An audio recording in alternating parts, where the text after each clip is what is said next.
একটা সত্য কথা বলি, মানুষ কাউকে তখনই হারানোর ভয় পায় যখন তাকে সহজে পাওয়া যায় না। আপনি সব সময় পাশে থাকেন,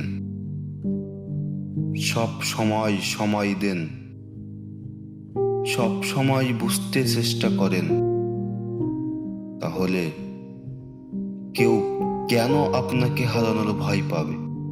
আজ আমি বলবো কিভাবে নিজেকে এমন জায়গায় নিয়ে যাবেন যেখানে আপনাকে অবহেলা করার আগে মানুষ দুইবার ভাববে। আমরা একটা ভুল বিশ্বাস নিয়ে বড় হই। আমরা ভাবি ভালো হলে মানুষ মূল্য দেবে, কিন্তু বাস্তবতা হলো মানুষ মূল্য দেয় তাকে যাকে হারানো কঠিন।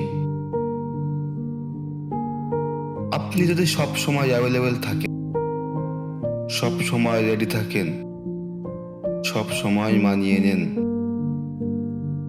তাহলে আপনি গুরুত্বপূর্ণ নন।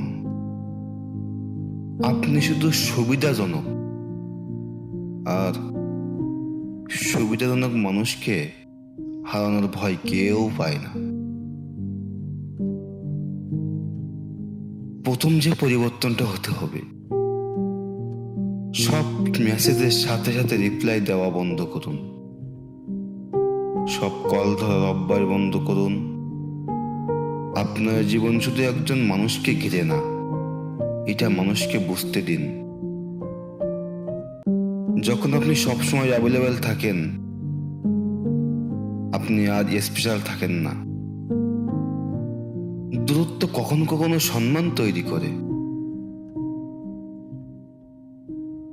নিজের জীবনে ফোকাস শুরু করুন,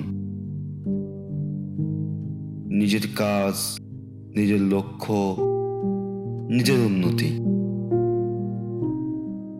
ব্যস্ত মানুষকে কেউ অবহেলা করে না, কারণ ব্যস্ত মানুষকে হারালে তাদের জায়গা সহজে পূরণ হয় না। আপনি যদি নিজের উন্নতিতে ব্যস্ত থাকেন, মানুষ আপনাকে হারানোর ভয় পাবে। বেডনেস তৈরি করুন। সব কিছুর উত্তর হ্যাঁ হবে না, সব আবদার পূরণ করবেন না। না বলা দুর্বলতা না, এটা আত্মসম্মান। যেদিন আপনি সীমা নির্ধারণ করবেন, সেদিন থেকেই মানুষ আপনাকে অন্য চোখে দেখবে।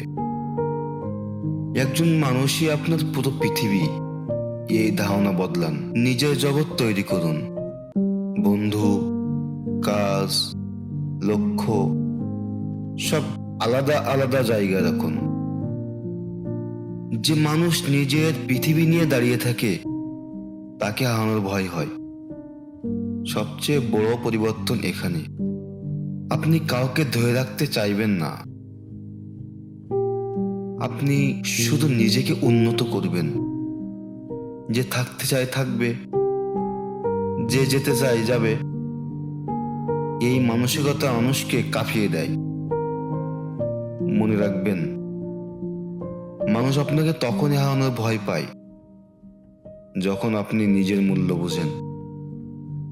নিজেকে এত সস্তা বানাবেন না যে আপনাকে হারিয়ে কেউ স্বস্তি পায়। নিজেকে এমন জায়গায় নিয়ে যান যেখানে আপনাকে হারানো মানে একটা বড় ক্ষতি।